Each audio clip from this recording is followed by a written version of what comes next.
Tuesday. It is Tuesday, May 2nd, the 122nd day of the year. There are 243 days left in 2023. And welcome to another edition of Tuesdays with Thom. Milestones come and go. Birthdays, anniversaries, and such. Weddings. I want to say congratulations to our good friend Aunt Lee, who got married this past weekend over in South Carolina. So, Aunt Lee, I hope you're doing well. I hope you're all having a good honeymoon, and I look forward to catching up with you. Milestones. On May 8th would be my mom's birthday. She would have been 94 on this May 8th. I miss her, and I still live by many of the things that she taught me. My mom was a reader, and she taught me to be a reader. She took me to the library for the first time, the Titusville branch of the Birmingham Library. I remember how excited I was at all the books. The library opened up a whole new world for me. I could check out as many books as I like. I was allowed to read them as fast as I could and take them back and get some more. My mom was big on that, so thank you, Mom, for making me a reader as well. In college, being on scholarship, I had access to many books at the university bookstore, and that was a treat. I got to read many of the hot authors of the time. So thank you again, Mom, for that inspiration. Our G-List guests today are two old friends, Linwood Moore and Jeffrey Rouser, African-American pioneers at Auburn University. Linwood was the first Black cheerleader, and Jeffrey was the first Black jump ranger. So we look forward to hearing their story. This edition of Tuesdays with Thom, of course, is sponsored by our partners, the Best Girl consulting firm. Best Girl has been providing customized solutions to executive issues for nearly 36 years. As a matter of fact, Monday, May 8th, we will celebrate our 36th year in business. Let's hear from Best Girl. Best Girl is a consulting firm that provides customized leadership, access and inclusion, public relations, communications, and organizational consulting services. Clients include Fortune 500 companies, utilities, higher education institutions, small businesses, and associations. Best Girl's team of consultants, led by Joyce Gilly-Gossam, Emily Hedrick, and Sean Jones, partners with business and education clients to promote organizational effectiveness, communication, motivation, and leadership, with always an impact on the bottom line. Best Girl's customized consulting services include strategic planning, corporate communication, executive coaching, fundraising, and economic development. Creates the solution that fits your needs. So, before we get to the round table, let me say good morning to Anthony Tedeschi. Anthony went to Aunt Lee's wedding. He said it was great. It was an awesome wedding, he described it. And so we're looking forward to Aunt Lee coming back next week and giving us an update. So, the round table, Barbara Wallace Edwards and Michael Walker. How you guys doing this morning? Good morning. Good morning, TG. Doing well. Hi, Barbara. Hi, how are you all this morning? Doing well.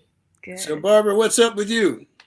Well, Thom, you mentioned Aunt Lee and Angela's wedding and say congratulations to them. But in addition, I want to congratulate gymnast Simone Biles and her new husband, Jonathan Owens. He's an NFL player. They got married on Saturday as well. So congratulations to those newlyweds. Okay. Yes. And there was the NFL draft last week. And as we know, Bryce Young went number one. I want to congratulate all of the players who were in the draft. There were a total of, I think, 62 players from the SEC that was drafted. And, you know, that's a huge number. I think the highest number we've had in the SEC was 65 in previous years. So big number. There were 10 from Alabama and Georgia each. And Auburn and South Carolina, Tennessee also had 5. So huge numbers from our SEC schools. Okay. Well, good deal. I wish those young men well. Yes. I hope it turns out to be everything they ever thought it could be. Absolutely. Michael, how are you this morning, man? I'm well, TG. I'm well. Thank you for asking. Hope you are too. I'm doing pretty good. I'm doing pretty good. I know that your team's playing tonight. LeBron. You big LeBron man, right? Well, I like LeBron. I don't know if you can just say I like the Lakers, but I do admire LeBron. That's true. Excuse me. So what's happening with you, Michael? I got something that's pretty interesting here. I know it may be a generational thing, but folks in our generation, we grew up, we kind of revered our parents and grandparents.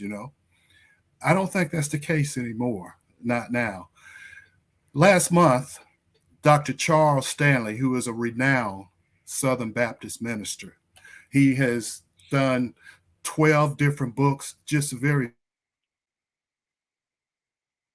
Oh, there you go. What's so odd about this is that his grandson, Matt Broderson, 29, he took things from his grandfather and put them on eBay to auction off.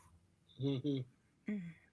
And after members of his family and different people were telling him, and anonymous commenters telling him how disrespectful that is and everything, he issued a very big apology for doing that. But he said at the same time, he didn't really want to take the things down because people had started to bid on him. One of the things he put on was his grandfather, a portrait of his grandfather. The price was up to $2,425, and a pocket watch, it was up to $1,475. And he said he doesn't want to disappoint the people that really want these things, so he doesn't want to take them down. So, wow. Okay. I got my grandfather's pocket watch. Yeah. Right. I have my grandfather's pocket watch. I have my dad's safety watch. I would never consider selling them to somebody. Right. How old is this young man, Michael? Does it say?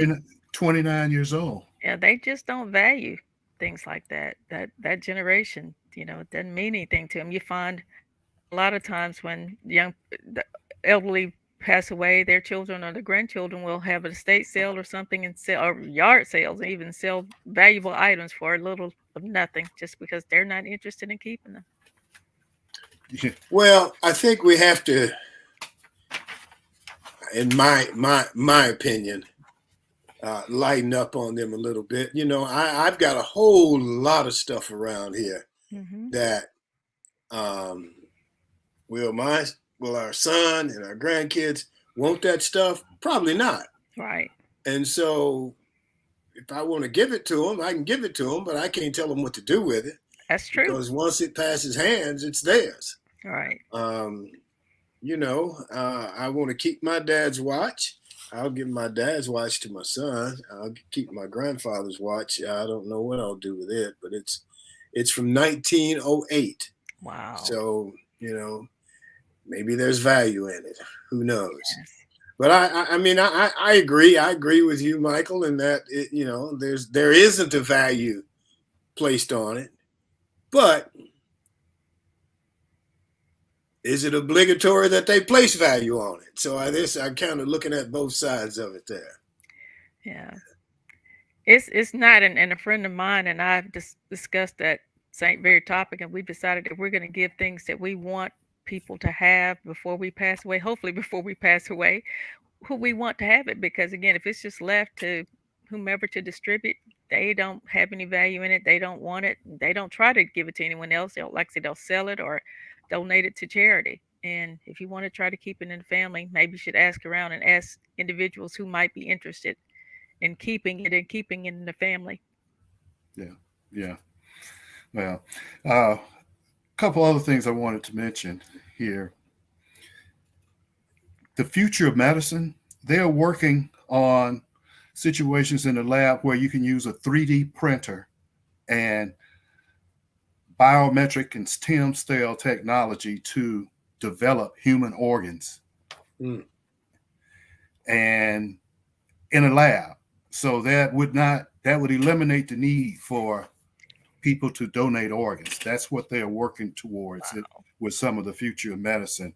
Some of the other things that they're bringing up is what they call nanomedicine, where there are particles that's in a nanometer range that will be inserted into your body so that they can help figure out what's going on with your genes and stuff like that. Maybe kind of do personalized medicine. That's where everything is going now. Is personalized medicine. They're also looking at using sensors, just like, your car engine has sensors telling you need an oil change and this and that, where they're talking about doing sensors that they would instill inside of your body, and it will do such things as monitor your blood pressure and stuff and ward off impending disease and tell them what's going on. So they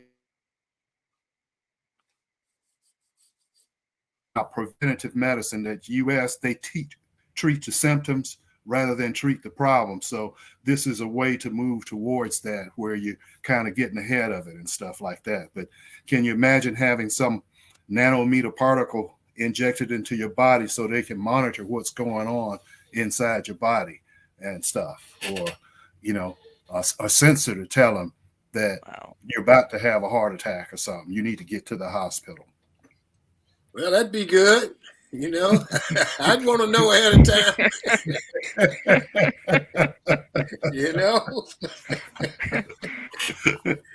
Yeah, it'd be nice to know in advance. So, but Michael, you say it's test mode now? Are they testing it, or are they actually? Is it actually being utilized? They're doing research right now, and that's what they're developing. Okay. Yes. Okay. That's the desired outcome of the future of medicine. I see Antley's come on here. Antley, I did not get you. Antley, I got something in the mail yesterday, and I didn't open it because most of the time the packages come here, they're not for me, and so I just don't bother to open them. But it's up there on the counter, so I'll look and see if, in fact, your gift did come. Antley sent me a gift. So thank you very much, and I will check it after the show. Barbara, you got anything else?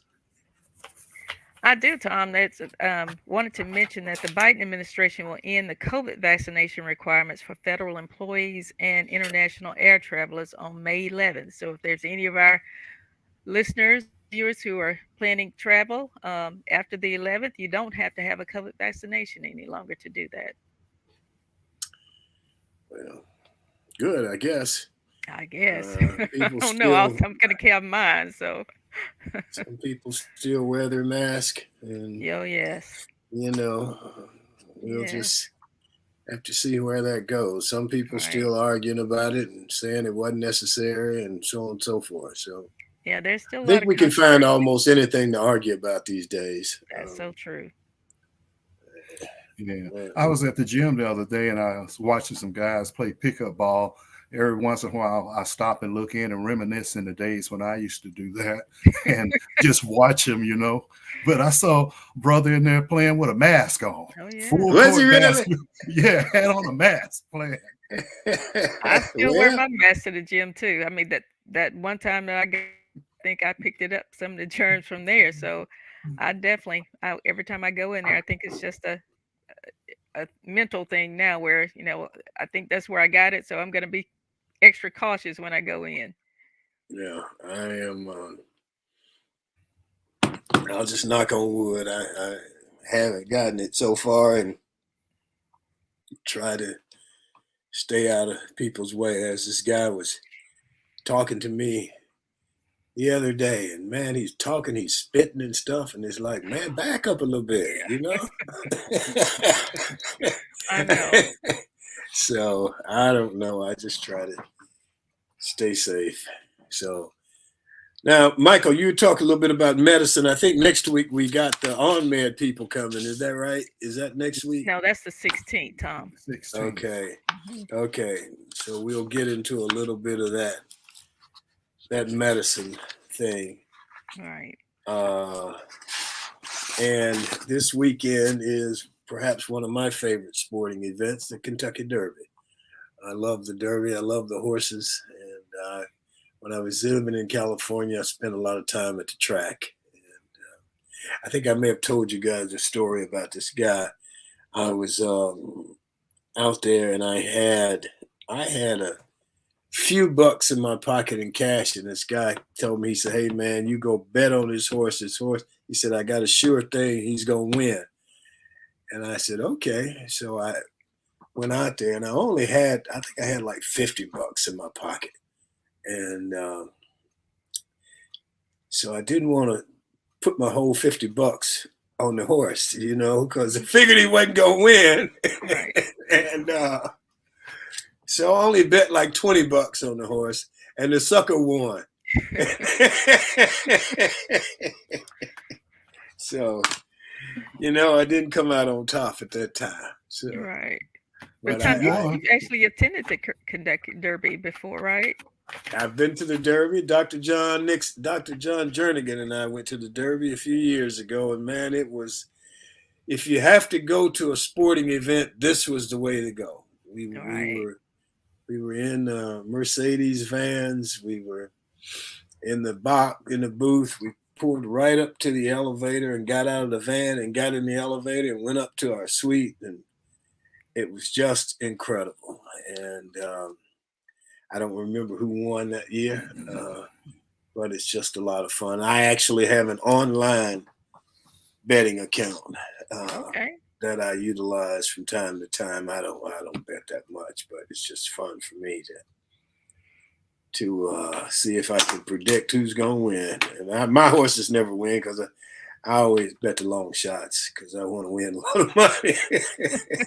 So anyway, you guys got anything else? Tom, I do want to mention one other thing on a sad note. I want to offer condolences to the family of Kalia Smith, who's a young 18-year-old. She was a senior in high school here at Helena High School, and she was involved in a single vehicle crash on last week and was killed in the accident. So my condolences to her family, her classmates, and her friends. She was on her way to Jacksonville State University after graduation from high school, and it's just sad for a young person that young to lose their life, but just totally sad. Okay, Michael, you got anything else for us? No, just one brief thing is the young brother Jarl who got shot in the head by knocking on the wrong door. They say he was shot in the head and the arm by the 84-year-old guy. They're saying that he's recovering, but he's still experiencing some intense, debilitating headaches. Oh man, he's probably gonna be the rest of his life. Yes. Yeah. It's sad. Yeah, but at least he's here. As I told you guys, one of my habits is whenever I knock on anybody's door, I never stand in front of the door while I'm waiting on them to come. I always stand to the side. That's just a habit I came up with a long time ago. Because you never know who's going to come to that door, especially if you don't know the door. You don't know who's, if you're accidentally at the wrong house, Right. Yeah. That's a tough one. It really, really is. So, okay. Anything else from you guys? All right. Well, let's move on then. Let's go to Sean. She's got a minute for us.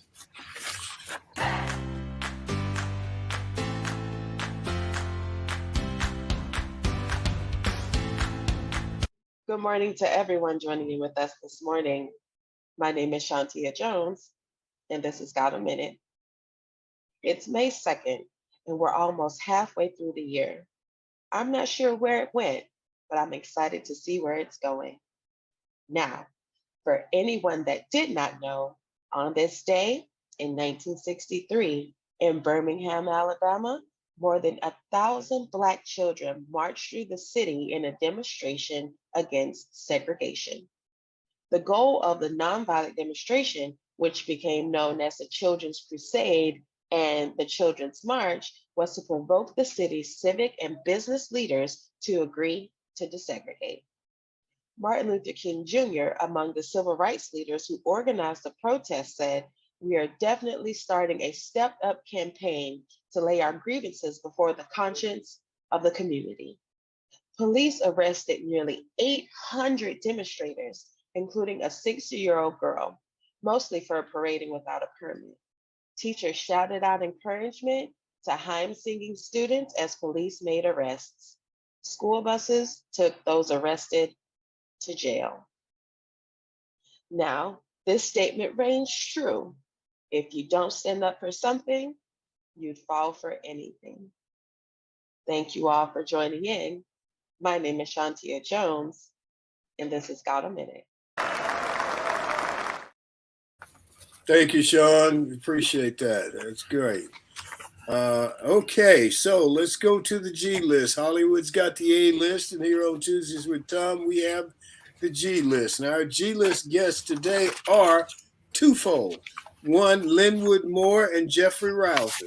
They are African-American pioneers from Auburn University. Linwood Moore served as the Associate Chief and Chief of Pharmacy for the Washington, D.C. Department of Veterans Affairs Medical Center from the year 2000 until his retirement in August 2018. Jeffrey Rouser is a 2023 inductee into the National High School Band Directors Hall of Fame and a 42-year veteran teacher with many distinctions. And I found out this morning that he was in Covington, Conyers, whichever one you want to.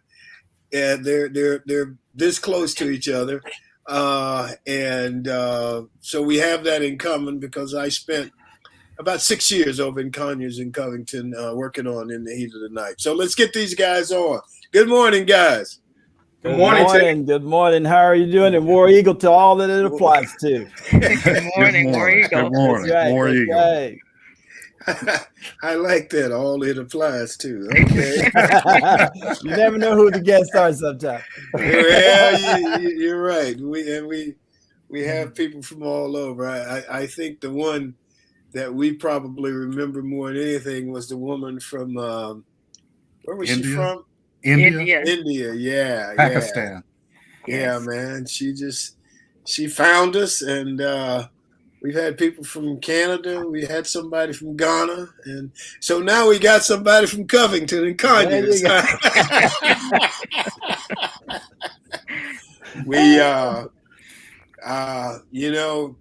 Covington, Conyers. You go to Atlanta, and you go about another 40 miles.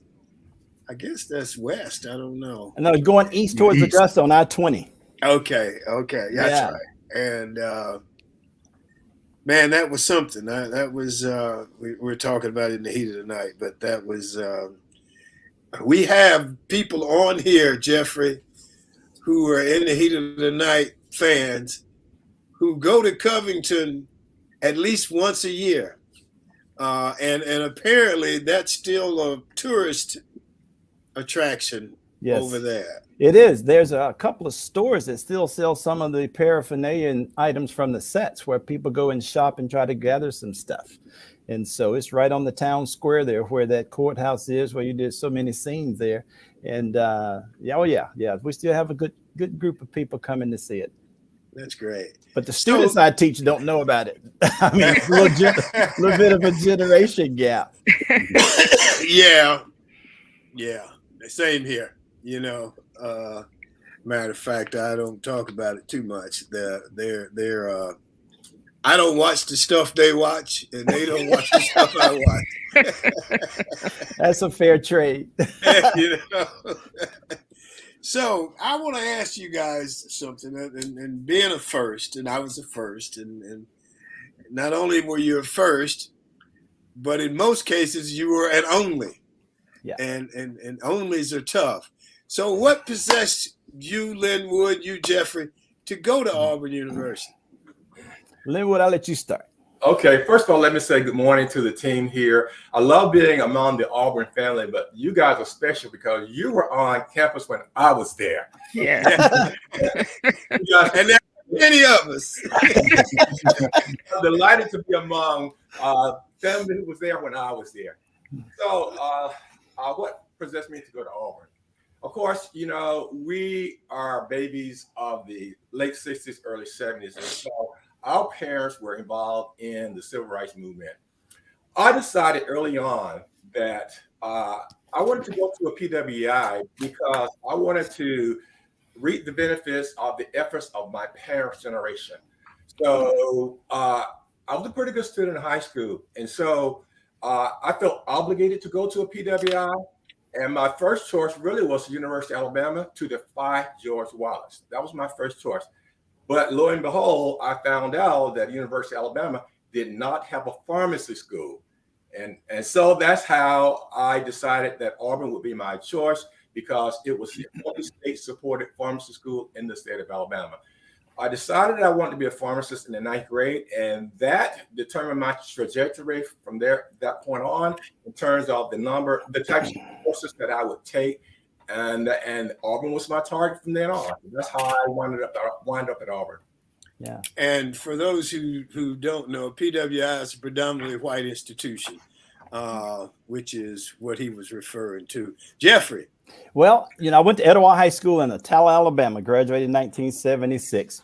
My parents are alums of Alabama A&M up in Huntsville, or Normal, Alabama, as they say. Right. And so at the time when I had 2 older brothers who were ahead of me, but all of us had the option to go to Alabama A&M or Alabama State or even Tuskegee.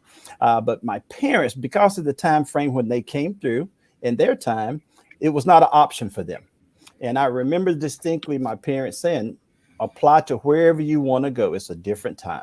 And so my older brother, Joseph, we'd call him Stafford, but everybody know him as Joe. He was at first in 1971. He started fall of 71, and he was in the band. And at that time, the Auburn band had maybe 275 people in it with 6 black musicians.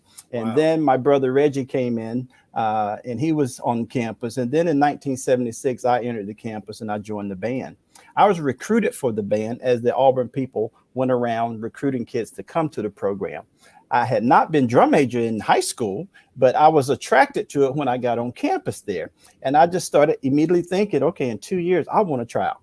I just started studying the Auburn style. I said, I want to try out. And I did. There were 14 of us that auditioned for the one spot, and I was selected for that. But originally, I always thought I might end up at Alabama A&M or even Jack State, which was not far from Tal, Alabama, but ended up at Auburn. And the glory of my life has been historic from a standpoint. And I've done some great things as a result of having gone to Auburn, and it prepared me for the things that I do now. Being on the football team, we'd go down there in August, a month before we would ever play a game or whatever.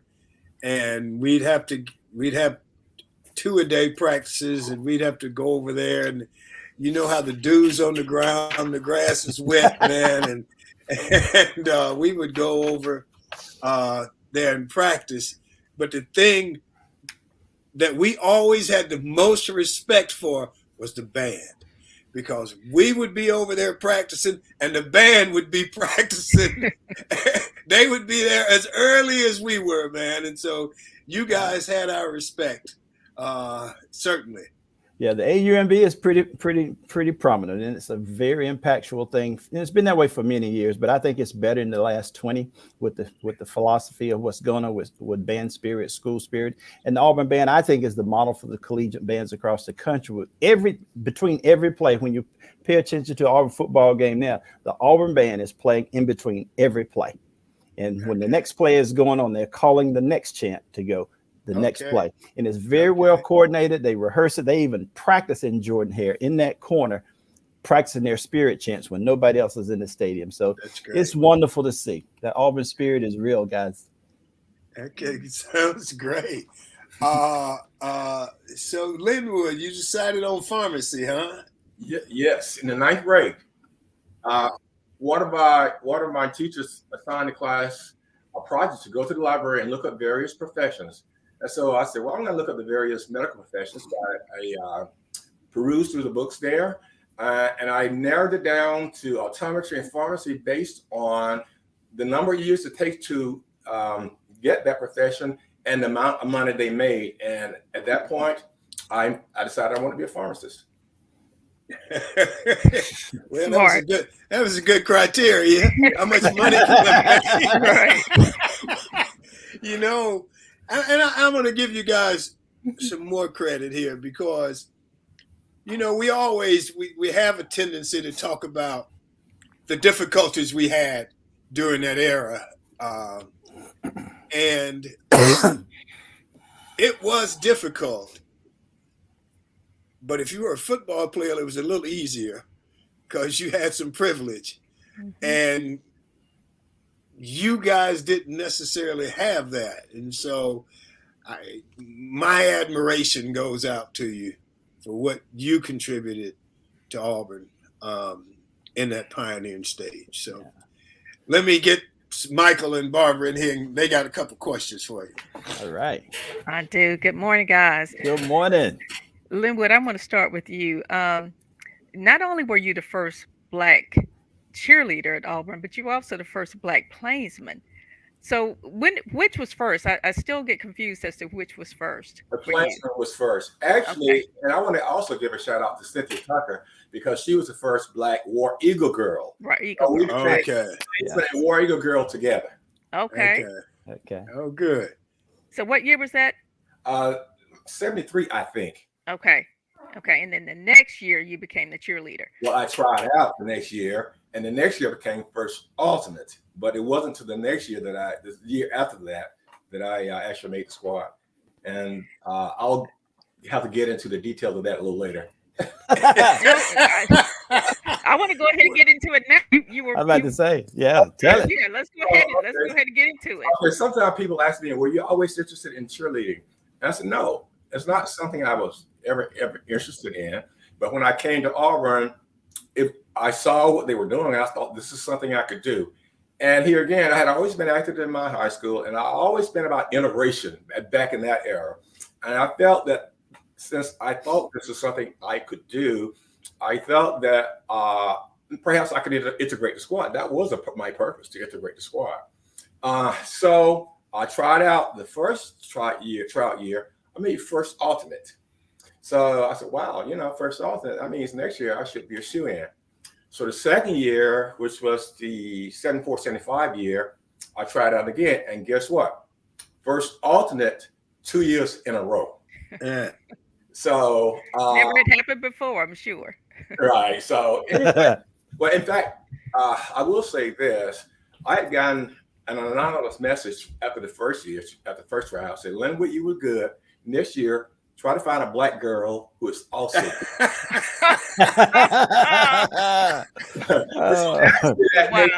Actually, that second year, a couple of Black girls did go out. I remember Janetta Henry went out. Cynthia Tucker went out. Cynthia Tucker actually made it past the first couple of cuts, but she didn't make it to the final. Okay. So that second year, when I was first alternate 2 years in a row, the rumors were going around campus that one of the male cheerleaders quit because his girlfriend, who was on the squad the year before, didn't make it that year for whatever reason. And so since his girlfriend didn't make it, he quit. And so I had heard that rumor going around campus. And so, but no one had ever told me about it. So finally, about a week or so later, the two co-captains came to my dorm room in Magnolia and said to me, Linwood, I guess by now you have heard, and he called the guy's name, he quit. And that means that you're on the squad. But then he went on to say, but we've been together for over a week now, and we've already paired up. So there is no partner for you.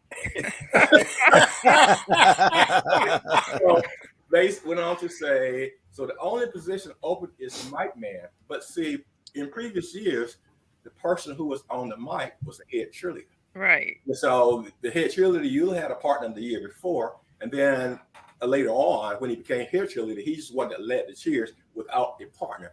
And so they said to me, so that's the only positions of you don't want that, do you? And I said, if that's what's available, I'll take it. Right. So, if that's what's available, I'll take it. So that was my position on that. And so it's initially started out a little rocky. First of all, with that notification. And second of all, when they scheduled the practices, we had to submit our schedules, our classes. And guess what? They scheduled the practices right in the middle of one of my chemistry labs. Wow. And they got a policy, if you miss 3 practices, you're off the squad. So I missed 2. And I went to my graduate professor in the pharmacy department. And I said, hey, listen, this is the situation here. I said, they told me if I missed 3 practices, I'm off the squad. I said, practice is right in the middle of this lab. I said, is there any way you can help me? And he looked at me and he was surprised. He said, you're in pharmacy school. You're in the securing squad? That's great. He said, this is what I'm going to do. You can come to the lab the first couple of hours. I think this practice may have been around 3. I said, then you go to practices. When practice is over, you come back to the lab and finish up. So, I always was thankful for my laboratory instructor giving me that leeway to go to practices and come back to lab to finish up my work. Wow. So that was initially. So I personally feel I had no, given what had been told me all along and given the history, I could only conclude that was a way of trying to get me off the squad. Yeah. But it didn't work thanks to my laboratory professor. So after that, and finally I'm on the squad, things went pretty smoothly from that point on once everybody decided that, hey, he's going to be here. And so let's deal with it. And so, and I will say the relationship with the young ladies was great the whole year round. The relationship with the guys was distant. I was not really part of their little fraternity, but that was okay because I felt like, I was there for a reason to break down these barriers and pave the way for the next guy, a young lady. And so my goal was to make the best of a not so good situation, and it worked out in the end. Great. We're certainly proud of you. We followed you every year, and we would know how you came out and what you were doing. And then when you became the head cheerleader, they said, well, they didn't want him throwing them white girls up in the air.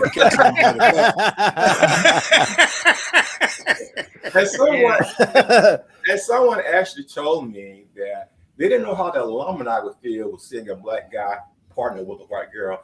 But interestingly enough, during that same year, University of Alabama had a black girl paired with a white guy. University of Florida had 2 black cheerleaders, a female paired with a white guy and a male paired with a white girl. Wow. That was the University of Florida. Right. But Auburn, being Auburn, we know how that goes down there. Oh yeah. Yes, we do. It was it was slow. Let's just put it that way. But there were so few of us when somebody was doing something like that. Cynthia Tucker, you, Jeffrey, whatever.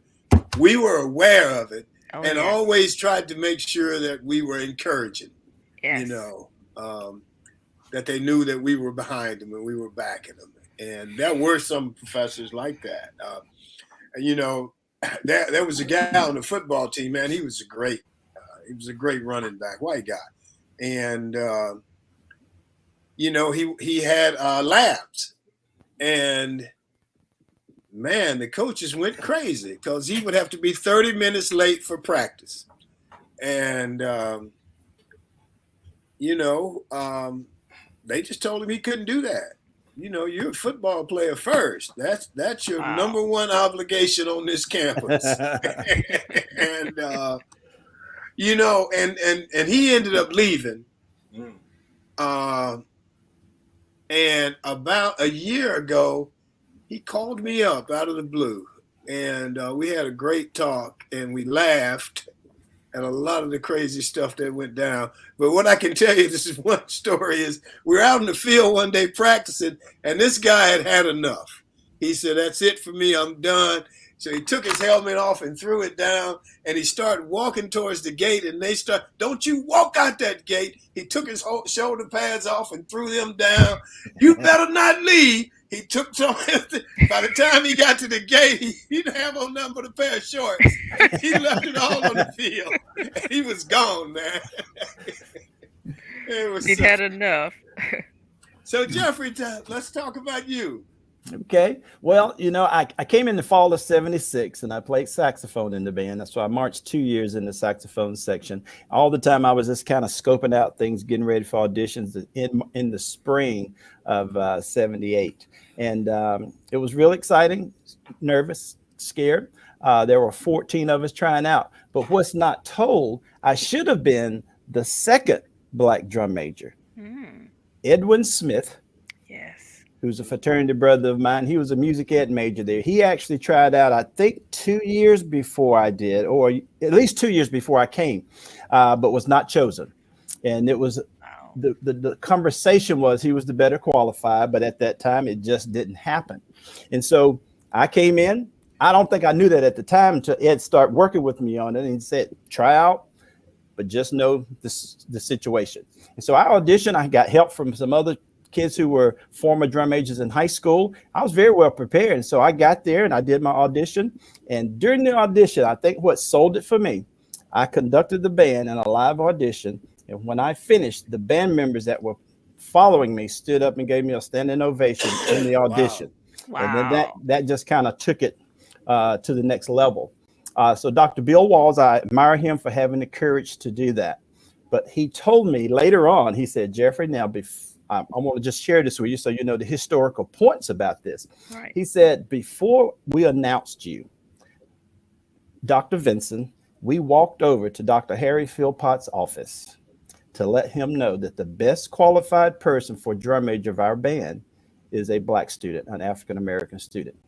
And Harry Philpott told Dr. Walls, if he is the best man to represent Auburn, he needs to have that opportunity. And that's where it started right there. Dr. Philpott, you know, back in those days, there were no skyboxes for the presidents and all those people. Right. So he sat among the fans after every away game for sure. He and his wife came by the band section. He would always shake my hand and say, you represented us well. He did it every time. But also there were a couple of things that they were often concerned about when we traveled certain places. My favorite place to go, and I live in Georgia, and I tell the fans, my favorite place to go was when we went to Athens. It was never a problem in Athens. Everything was fantastic. The support, the cheers. That was in the days of the friendly rivalry. It's not that way anymore, but that was in the days of the friendly rivalry. But when we went to Mississippi, there were concerns. And so, and it didn't occur to me, but when we marched in on the lower level at Mississippi State Stadium, I remember seeing Dean Foy and Dr. Philpott standing on the field as the band marched in. They just kind of walked along with us as we marched in, and they stayed there for a while and then they left. They also had security that was always with the band, and they would used to be down on the field. But once I became drum major, all of a sudden I realized, okay, they're up here near me. What's going on? But nothing was said. It was never discussed. They just did some protective things just in case. So my years were, I don't know. I just felt like it was kind of earth shaking for the mindsets of the people for Auburn. But what was interesting on Saturday morning, we would always practice at the baseball stadium, and we would all the tailgaters and all that. There was a family several families would always come over and watch us rehearse. And then they got to the point where they had almost figured out what time I got to practice on Saturday morning.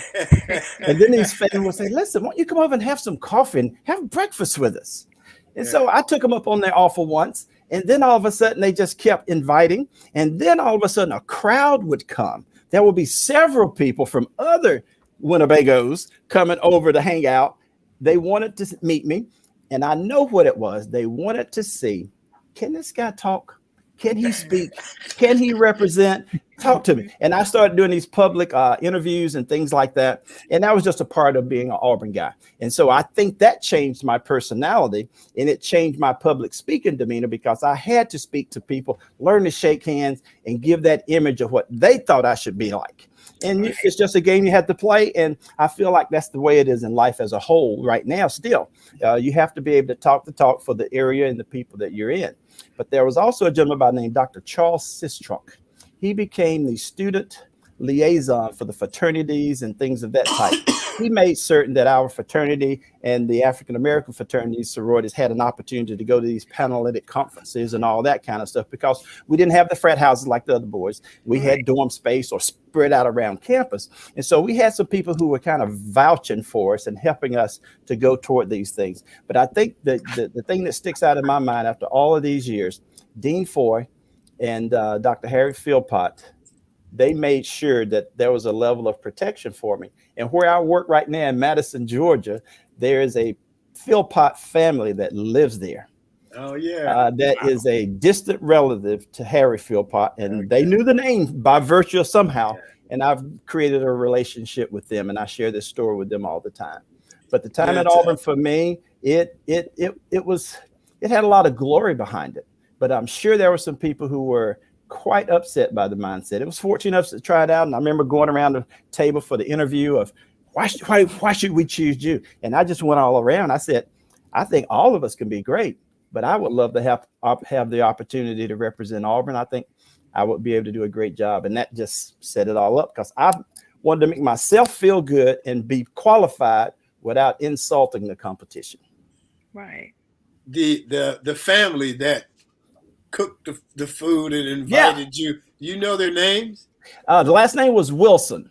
Okay. The last name was Wilson. There was a guy who would always cook hamburgers or whatever by our dorm, and he always made sure that we were invited. James and myself and Virgil, you know, the few black guys who were there. He always made sure we were invited. And although our families brought food, he made sure our moms and dads were invited as well. You know, so that was a big thing. And I just realized right away, okay, when other people started coming from their Winnebagos or whatever you call those big old things, man, they just wanted to say, hey, can this guy talk? What is he like? Can he represent us? What kind of vocabulary does he have? Yeah. Right. Michael Barber, you got questions? Well, I just want to say congratulations to both Linwood and to you, Jeffrey. You know, Jeffrey, hearing you talk about that, I remember some discussions I had with people when Auburn was looking for a new football coach, and they was talking about Deion Sanders. And I said, I'd love to see Deion Sanders there, and I think our recruiting would go through the roof with him being paired with Auburn's resources. I said, but Deion Sanders doesn't fit the mold of what Auburn is looking for in a coach. And these guys, some people here in Georgia, look at me like I didn't know what I was talking about. I said, no, I'm telling you, there's a certain look. I say in a couple things. One is when he got to Colorado and he told the players there, you guys are going to have to go because I have some dogs coming in here, you know, and different things that he said. I said, you know, they want a coach that's going to be hardcore, but know how to have the PR up front and be what they're looking for. So you to be commended to be that astute to understand that at that particular time. You know, I got a question for both of you guys. Let me start with Linwood. Linwood, I noticed you are ambulatory care pharmacist. Tell me what that is, because I know what a pharmacist is, the one we go to the drugstore and see behind the counter. What is an ambulatory pharmacist? Okay, so pharmacy has really evolved since the time that I graduated from school.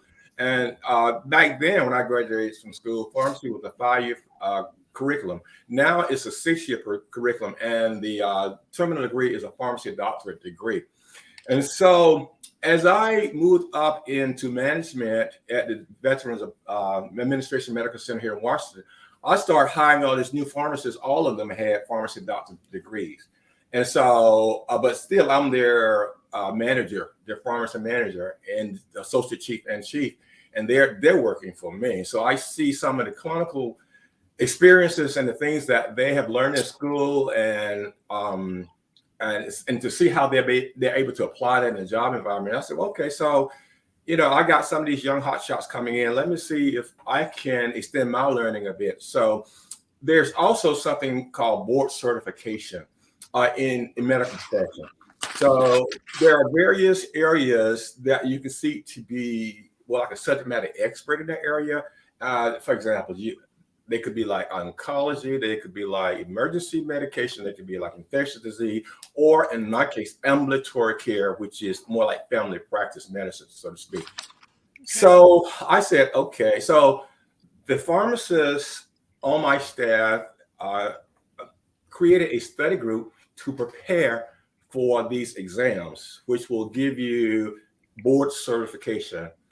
Now, granted, I'm not a pharmacy doctor, but I'm managing all these pharmacy doctors. So I said, well, you know, I wonder if you can really teach an old dog new tricks. So I'm going to get into the study group to see if I can learn from my peers here and my subordinates, and see if I can, and I'll sit for the test for board certification.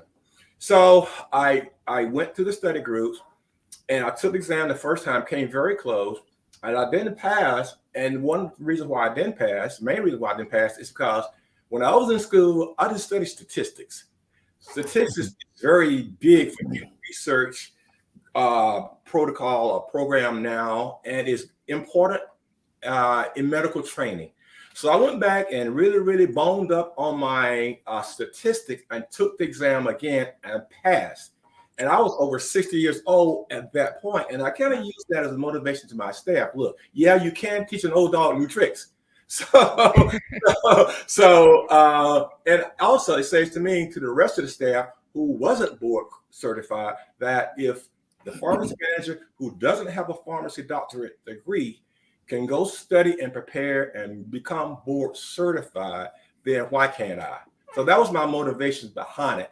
But basically, it gives me a broader perspective as to pharmacy care from the clinical perspective. And I might add, it came in most handily for me during the pandemic because a lot of people were asking me questions. And so for my church and the fraternity, I actually did some Zoom calls, talking about positive. And much of that was based on my qualification as a board certified ambulatory care pharmacist. Okay, great, fantastic, congratulations. And that's the true grit of an Auburn man, right? Yes. Yeah. Hard work. Yeah. Yes. Absolutely. Absolutely. Reggie, I want to ask you a question. Reggie. Jeffrey. I'm Yes. sorry. That's all right. Reggie and I was in the same class. So I got you. Opportunity while you were at Auburn to study under the legendary Tommy Goff, who of Auburn High. That's where it was like studying and working with Goff. Well, Goff was a legend for everyone that was in music education. And most people don't know this, but when Tommy Goff took that job after going to college and serving in the military, and he came back, the only job he ever had until he retired was at Auburn High School. He never worked anywhere else. Wow. And so when people would get a chance to student teach, it was a very selective group, and he would only do one per quarter. And I knew I wanted to student teach with him. So 2 years ahead of my student teaching, I volunteered to work for free at his band camp to help kids and do whatever needed. I served food when they did dinner. I did saxophone section rehearsal. I just did whatever it took, line the field off, and to demonstrate a work ethic, because I know there were going to be at least 7 or 8 of us who wanted to student teach with him. And so I got ahead of the game. I said, Mr. Goff, I sure would love to student teach here. I said, I could walk to the school. It doesn't matter. My dorm, I could walk to the school. It's not a problem. And it just took off from that. I built a relationship with him. And then I met his wife, who worked at the bank. I think it was First Auburn Bank at the corner up there by the church. Mm-hmm. She was a teller there, and I met her and got acquainted with her. So by the time I met her, it was going to be a done deal, because she said, Tommy, Jeffrey's going to be student teaching in the spring. You need to make sure you get him. And that's how I ended up at Auburn High School. And that was a great setup. It really taught me everything that I still do today. There's a certain quality of a band person. You have a certain idea of what sound you want, what your skill set will be, what's your philosophical value. The values that I'm using 42 years later is designed by what Tommy Goff believed and showcased with his program at Auburn High School. And he gave me opportunities to work with every level, the most advanced students to the weaker ones. And so being at Auburn High School, it was phenomenal. And I don't know if you remember, at Auburn High School, there was a math teacher, Miss Bass. I don't know if you recognize that. I was friends with their family and all their kids. And so I got a chance to just know people. And that was my thing. I may not have been the smartest one, but PR was my special. I was going to shake a hand and talk to some people because that's what people expected me to do. So I did that very well. But the things at Auburn High that I did with Mr. Goff are still a part of my life, very much so right now. Well, that's fantastic. Great. Yes. Good. You know, when I was there, they always said that Auburn High kind of operated on a junior high level. It was a little bit above. It wasn't just a normal high school with the programs and the curriculum. So this right here is a testament of that. Yeah. Thank you. Yeah. Yeah. And both Linwood and Jeffrey, your are just super. I mean, extensive the awards and recognitions you both have received, but I just want to say to both of you how proud I was being a student at Auburn when you all were the trailblazers at Auburn.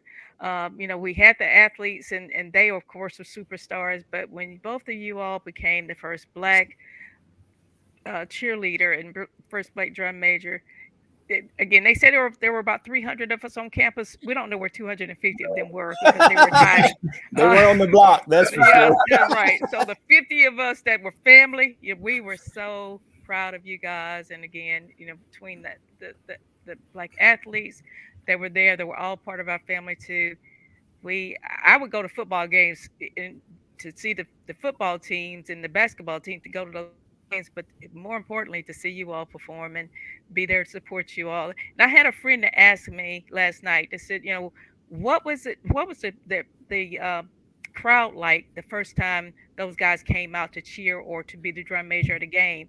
Was there an uproar or anything? And I don't remember there being any problems from the crowd. Do you all remember any issues at all? Okay. No. Yeah. I didn't have any problems. My first game was at Legion Field. We played Tennessee. And my first game, I remember marching in Legion Field, and cameras were everywhere. People were coming up. And I just remember young kids coming up wanting to take pictures with me. And I have a picture that was taken she was 10 years old at the time, of a student in the band. And now she lives in Auburn. She's well in her 50s or so now. That I still have that picture, and we thank God for Facebook. So that's how we connect with everybody. And so we were able to, I remember being in Birmingham for my first performance at Legion Field. And I just remember the night before that first performance, I did not sleep. I didn't know what to expect. I wasn't afraid. I was just wondered. I had no idea. My mom and dad were there. My brothers were there. Fraternity brothers were there. And it was just one of those things where you just didn't know. But it was a great experience and a highlight of my career. I did this twice during my 3 years as drum major. Back in those days, the Auburn and Alabama band at Legion Field, they would do a combined Star Spangled Banner at Legion Field to start the game. And whoever was the home team would conduct the Star Spangled Banner. And so we were the home team twice during my time, and I got a chance to conduct both the Auburn and Alabama band on the Star Spangled Banner. And to me, that was a very big deal. And I still think of that. Yeah, from my perspective, there were never any concerns or any issues with the students. And remember, we were the generation that entered integration in high school and middle school. And so the students were already, for the most part, if you were at a state university in Alabama, they had already been integrated in high school. So they were used to seeing Black peers doing things. Right. So from my perspective, it was always framed that, how would the alumni perceive it? How would the alumni look at this? But there were never any concerns or any issues, any pushback from the students at all. Yeah. Well, you wasn't on the football team. Right. Well, this is one of the things that I enjoyed about the football team, the friends that I had, because that was when James Brooks and Byron Franklin were there. Freddie Smith was there, and there were several others. And later on in my time, Adolph Cosby came in. He was a running back that played there. And Adolph and I became very close friends. Adolph's dad was a dentist up in Huntsville and all this. And Adolph and I, we became good friends. And Adolph, he said, "Hey, why don't you come and eat dinner with me at Sewell Hall?" I said, "Can I do that?" He said, "Yeah, I can bring a guest." I said, "Okay." So he took me in there. I had no idea how well those boys are being fed. Good God Almighty. I mean, you go in there, and you big linemen getting 2 and 3 steaks at a time. And I'm thinking, wait a minute, I'm hungry. I'm on the meal plan at Magdorm. I'm going to get me something. So I got me a nice little plate there, and I was a guest, and I met everybody, and it was pretty good. And later on, Skip Johnson, who, Johnson and Malone, he was down there at that time, and met him through his family business. And so I had a chance to build a relationship with those guys too. But I still felt like, what I did, everything I did was PR. If I would walk into the store, I knew somebody was looking at me. If I go to Superfoods, y'all remember Superfoods back over there by Burger King? I walk in there, I'm thinking, okay, somebody's going to see me. Somebody's going to know me. And so I always thought about that for at least 3 years, from 78 through 80, that I'm representing the university every year, everywhere, even in the off season when I was home during the summers. And put things in perspective, Thom, I always appreciate the story that you always tell about coming into the stadium and those Black workers there, cheering you guys on. I think that puts everything in perspective about our experience and what we are all about during that era.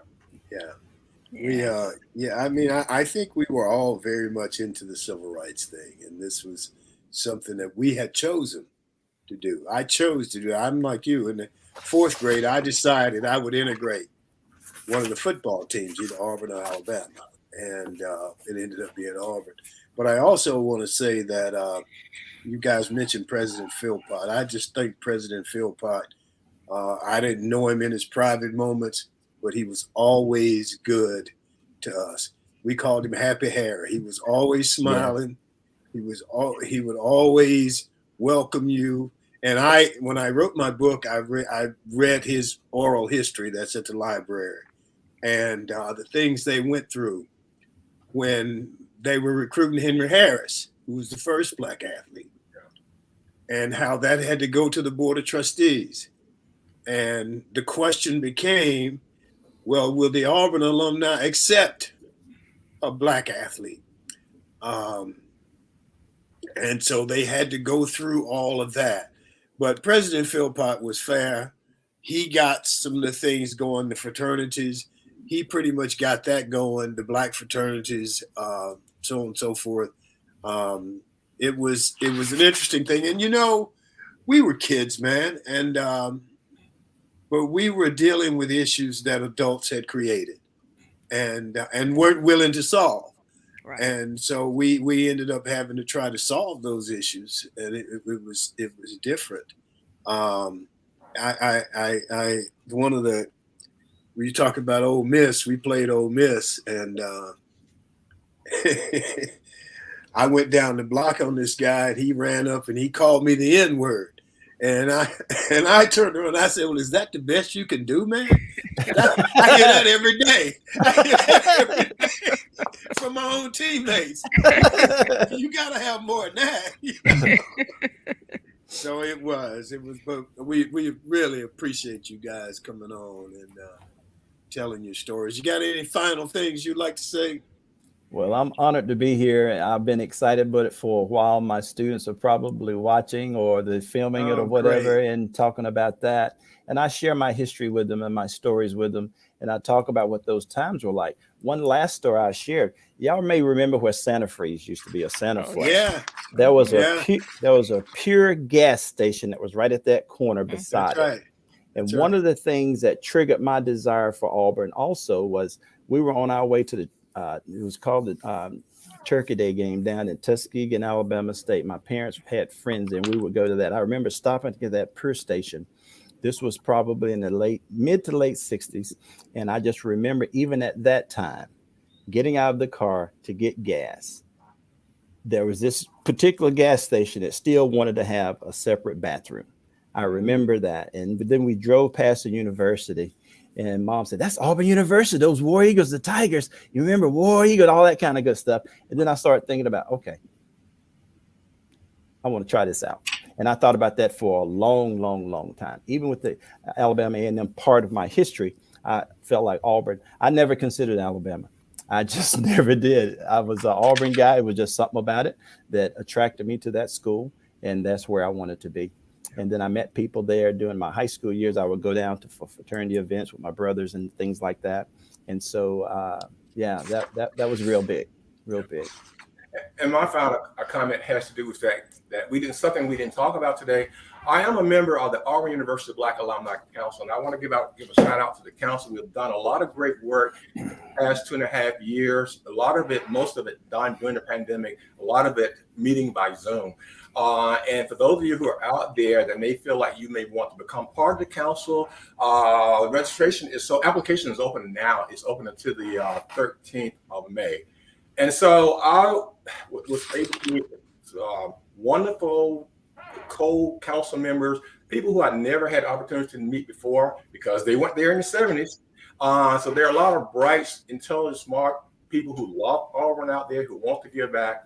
And for those of us who are in our generation, I would encourage us all to give back because, you know, we've accumulated a lot of these life experiences. Why should we just sit on it? And there are a lot of young people who are in school and who are not yet at college level who could benefit from our life experience. So I just encourage anyone who has the time, or if you don't have the time, try to make the time to give back and to pour into some young person.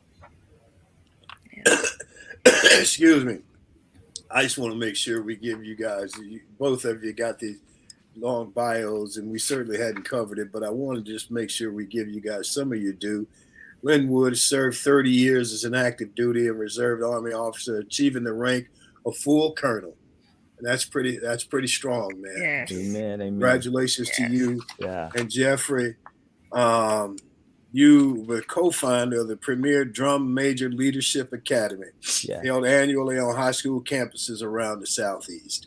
And you guys, we're awfully proud of you. Thank you so much for what you've done. Well, thanks for this invitation to be here in War Eagle, and I hope everybody have a blessed day. Thank you. All right. War Thank Eagle. you guys so War much. Eagle. War Eagle.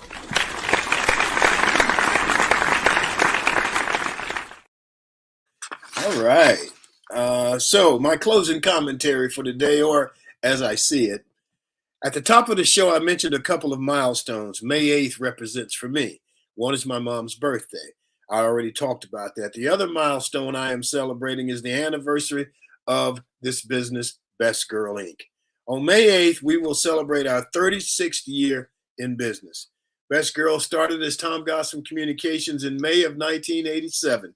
I started the business with no intention of it lasting this long or knowing where it would take me. I started it as a leap of faith in myself. $9,000 I had saved in the savings plan. I didn't know if I'd have to take a job at some point or whatever, but I had family support and I wasn't afraid.